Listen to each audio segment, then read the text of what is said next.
2 აპრილიდან საქართველოს მოქალაქეებს ამერიკის ვიზის მისაღებად შესაძლოა $5,000-დან $15,000 დეპოზიტის გადახდა მოუწიოთ. ასეთია გადაწყვეტილება, რომელიც გუშინ ამერიკის შეერთებული შტატების სახელმწიფო დეპარტამენტმა გამოაქვეყნა და შესაბამისი სადეპოზიტო მოთხოვნა საქართველოსთან ერთად კიდევ 12 ქვეყნის მოქალაქეებისთვის აამოქმედა. რა იცვლება ამერიკაში მოგზაურობის სრულთათვის, ვის ეხება გართულებული პროცედურები და რა გავლენა ექნება ამ გადაწყვეტილებას გაცემული ვიზების ვადებსა და რაოდენობაზე. ანუკო ჯოღაძე არკოს თემის დეტალებს და უკვე შეფასებებს პირდაპირ ეთერში გაგვიზიარებს. ანუკო, მოგესალმებით და გისმენ. თუმცა ახალი რეგულაციით, რომელიც ძალაში 2 აპრილიდან შედის, საქართველო იმ 12 ქვეყნის სიაში ხვდება, რომელთაც სავიზო დეპოზიტის ვიზა ბონდ პროგრამა დაემატათ. პროგრამის მიზანია იმ პირთა რაოდენობის შემცირება, რომლებიც ამერიკის შეერთებულ შტატებში ვიზის ვადის ამოწურვის შემდეგ უკანონოდ რჩებიან. თუ ვიზის მფლობელი დაიცავს ყველა წესს და დროულად დატოვებს ქვეყანას, თანხა სრულად უბრუნდება. ინგლისის დამფუძნებელი ანა კირკიტაძე გვიხსნის, რომ ამ გადაწყვეტილებით უფრო მეტად მკაცრდება კონტროლი საქართველოს მოქალაქეებს. თუმცა ეს არ ნიშნავს, რომ დეპოზიტი $5,000, $10,000 თუ $15,000 ოდენობით ყველა აპლიკანტს მოეთხოვება. მის თქმით, ამას გადაწყვეტს თავად კონსული, რომელიც ვიზის აპლიკაციას განიხილავს. ეს არ ნიშნავს, რომ ყველას მოთხოვენ, იქნებიან, რა თქმა უნდა, აპლიკანტები, ვისაც დეპოზიტს არ მოთხოვენ, ანუ ვისაც თქვათ აქამდე მარტივად გაიცემოდა ვიზები, მათზე ისე მარტივად გაიცემა ვიზები, თუმცა ვინც გარკვეულწილად ბოლომდე არ აკმაყოფილებს, ასე ვთქვათ, მოთხოვნებს, საკონსულოს მოთხოვნებს, მათ მოთხოვენ ამ დეპოზიტებს, რომელიც განთავსებული იქნება რაღაც კონკრეტულ ანგარიშებზე. ეს დეპოზიტი, რა თქმა უნდა, დაბრუნებადია და იმ შემთხვევაში, თუ ვიზის პირობები თავიდან ბოლომდე იქნება დაცული, ამ ადამიანებს, ამ აპლიკანტებს დაუბრუნდებათ ეს თანხა უკან. აუცილებლად უნდა მითითებულ ვადაში გაფრინდეს და გამოფრინდეს, ხო, რაც ექნება აპლიკაციაში მითითებული. შემდეგ არის აუცილებელი მოთხოვნა. ხო, კიდევ ერთი ვარიანტია, თუ არ გამოვიყენე ვიზა, ხო, ამ შემთხვევაშიც ეს დეპოზიტი, რა თქმა უნდა, დამიბრუნდება. ან თქვათ, მოხდა შემთხვევა, რომ ჩასვლისას სასაზღვრო ოფიცერმა უარი მითხრა შესვლაზე. ამ შემთხვევაშიც დეპოზიტი დაბრუნდება.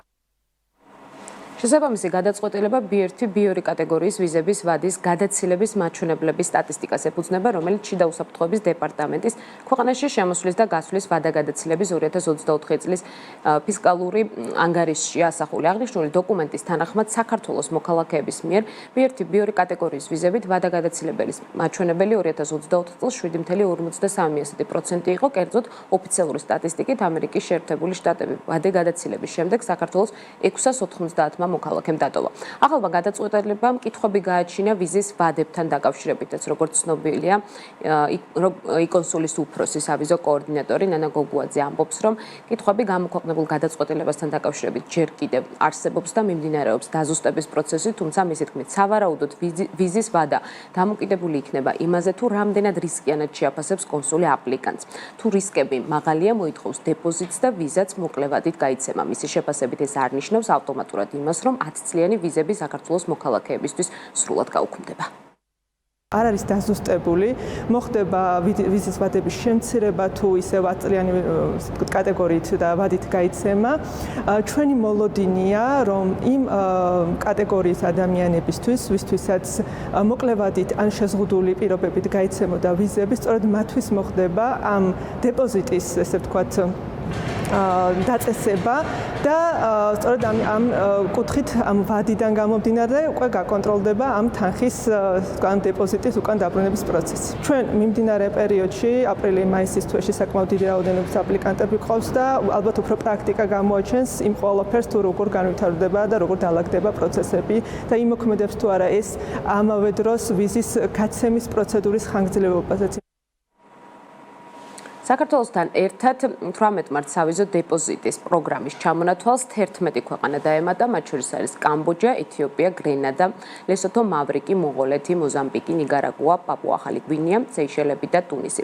მანამდე პროგრამა 38 ქვეყნის მოქალაქეებზე ვრცელდებოდა. საპილოტო პროგრამა ძალაში იქნება 2026 წლის 5 აგვისტომდე. პროგრამის მოქმედების პერიოდში საგარანტიო თანხის, ბონდის გადახდისგან გათავისუფლებაზე განაცხადის შეტანის პროცედურა არ იმოქმედებს. უფრო მეტ დეტალს, რომელზეც შევეცდებით პასუხები მივიღოთ, დღის განმავლობაში გაგიზიარებთ. მადლობა ანუკო ჯოხაძე იყო, რომელმაც ამერიკის შეერთებული შტატების ვიზებთან დაკავშირებით სიახლეები გაგვასწორა.